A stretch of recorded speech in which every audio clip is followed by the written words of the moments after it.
अस्सलामुअलैकुम dear students, welcome back to smart path academy. आज हम चैप्टर 3 का topic difference between light and electron microscope discuss करेंगे।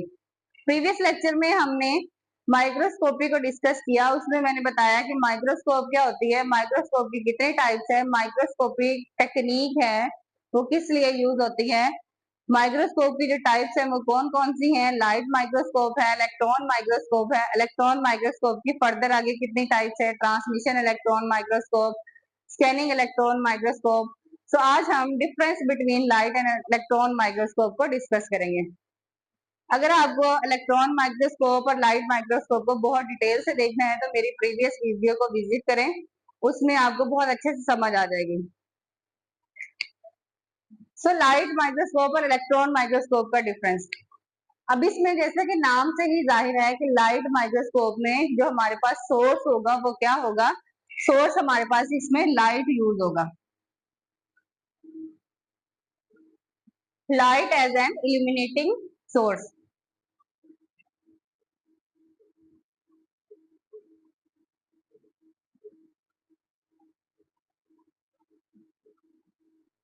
जबकि इलेक्ट्रॉन माइक्रोस्कोप में हम जो सोर्स यूज करते हैं वो बीम ऑफ इलेक्ट्रॉन्स है। बीम ऑफ इलेक्ट्रॉन्स को गिराया जाता है सैंपल के ऊपर या सैंपल के अंदर से पास आउट किया जाता है, जिससे लाइट वो इलेक्ट्रॉन्स जो हैं वो रिफ्लेक्ट होते हैं और हमें स्क्रीन के ऊपर इजीली सैंपल शो हो जाता है, वो स्ट्रक्चर जो है वो शो हो जाता है। तो इसमें हमारे पास क्या सोर्स होगा, बीम ऑफ इलेक्ट्रॉन।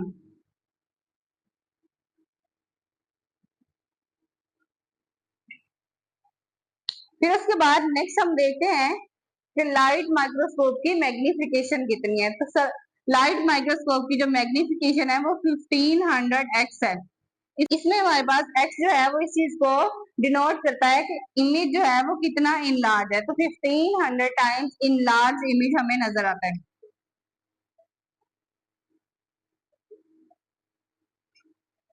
जबकि इलेक्ट्रॉन माइक्रोस्कोप की बात करें तो इलेक्ट्रॉन माइक्रोस्कोप में हमारे पास 16,000 से 1 मिलियन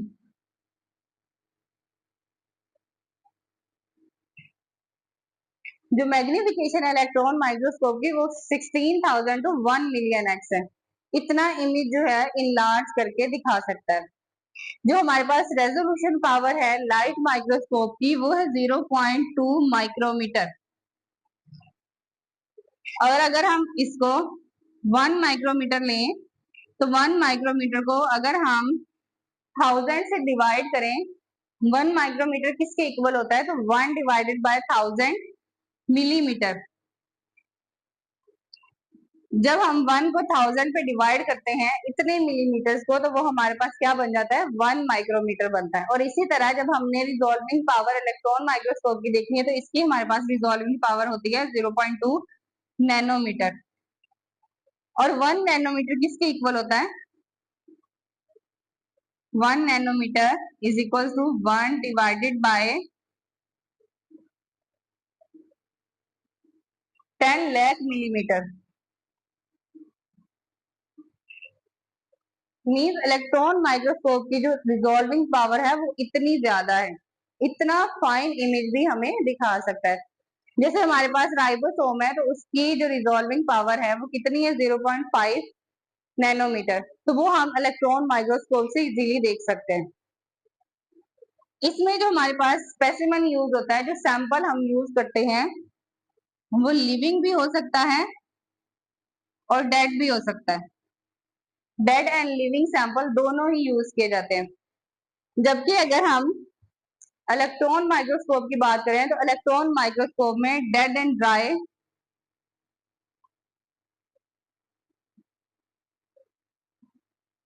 ड्राइड सैंपल यूज किया जाता है। फिर उसके बाद प्रिपरेशन टाइम इनका कितना होगा। अगर हम स्लाइड को प्रिपेयर करते हैं तो वो प्रिपेयर्ड स्लाइड जो है वो कितने टाइम पहले की होनी चाहिए। तो जो लाइट माइक्रोस्कोप है इसमें विजिबल लाइट यूज होती है, तो यहाँ पे लिविंग सैंपल को यूज किया जाता है। लिविंग सैंपल के लिए जो हम स्लाइड बनाते हैं वो 2 to 3 मिनट्स बिफोर होनी चाहिए। जबकि इलेक्ट्रॉन माइक्रोस्कोप में हम डेड एंड ड्राइड सैंपल लेते हैं। डेड एंड ड्राई सैंपल के लिए जो हमारे पास स्लाइड होती है वो उसको तकरीबन 24 आवर से 2 to 3 डेज भी लग सकते हैं और इसके अलावा वीक भी लग सकता है। इस इसकी इसके सैंपल की प्रिपरेशन टाइम में।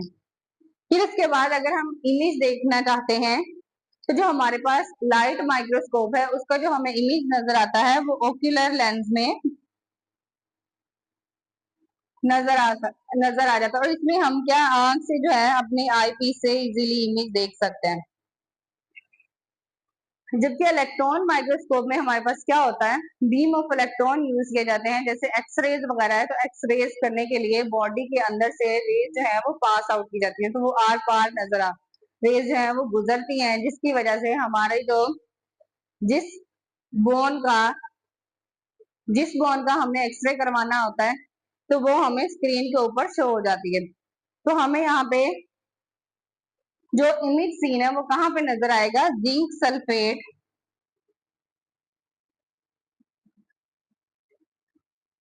फ्लोरिसेंट स्क्रीन के ऊपर हमें जो है वो इसका इमेज नजर आएगा। जबकि इसका जो है वो हम आंख से देख सकते हैं विजिबल लाइट के थ्रू, ऑक्यूलर लेंस के जरिए। सो ये है difference between electron and light microscope. इसके अलावा इलेक्ट्रॉन माइक्रोस्कोप की जो टाइप है जिसमें हम ट्रांसमिशन इलेक्ट्रॉन माइक्रोस्कोप और स्कैनिंग इलेक्ट्रॉन माइक्रोस्कोप को देखते हैं तो उन दोनों का भी डिफरेंस है शॉर्ट क्वेश्चन में, वो मैंने प्रीवियस वीडियो में पहले से ही डाल दिया है। तो अगर आपको वो देखना है तो मेरी प्रीवियस वीडियो माइक्रोस्कोपी में देख सकते हैं। तो इसको थोड़ा सा हम ओवरव्यू कर लेते हैं लाइट और इलेक्ट्रॉन माइक्रोस्कोप के डिफरेंस को। इसमें जो सोर्स यूज होता है वो विजिबल लाइट यूज होती है, जबकि इसमें बीम ऑफ इलेक्ट्रॉन जो है वो यूज किए जाते हैं, वो सैंपल के ऊपर गिराए जाते हैं, उनसे जो है वो वेव्स रिफ्लेक्ट होती हैं। इलेक्ट्रॉन जो है वो एज अ वेव वर्क करने लग जाते हैं। फिर वो वेव जो है जब रिफ्लेक्ट होती हैं तो हमें इजीली वो सैंपल का स्ट्रक्चर नजर आने लग जाता है। इसकी जो मैग्निफिकेशन है 1500x है, मतलब इतना इमेज लार्ज करके दिखा सकता है, जबकि इसकी 16,000 से 2.5 लाख या 1 लाख तक जो है वो हम इजीली 2.5 लाख या 1 मिलियन तक हम इजीली इसका क्या कर सकते हैं, देख सकते हैं इन लार्ज इमेज। फिर उसके बाद रेजोल्यूशन पावर इसकी 0.2 माइक्रोमीटर है, उसकी 0.2 नैनोमीटर है। इसमें जो सैंपल यूज होता है वो लिविंग भी हो सकता है, डेड भी, जबकि इसमें dead and dry sample he use होता है। यहाँ पे हमारे पास ओकुलर लेंस के जरिए हम इमेज को देख सकते हैं, जबकि यहाँ पे जिंक सल्फेट फ्लोरेसेंट स्क्रीन जो है वो यूज की जाती है सैंपल के स्ट्रक्चर को देखने के लिए। और इसके अलावा जो इसमें हमें इमेज नजर आती है वो ब्लैक एंड व्हाइट इमेज नजर आती है।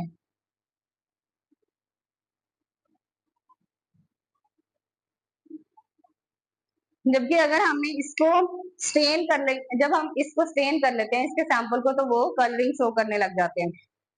तो ये हमारे पास था लाइट एंड इलेक्ट्रॉन माइक्रोस्कोप का डिफरेंस। अगर आपको मेरी वीडियोस इंफॉर्मेटिव लगती हैं तो मेरे चैनल को सब्सक्राइब करें, वीडियो को लाइक एंड शेयर करें। See you soon in the next video. अल्लाह हाफिज।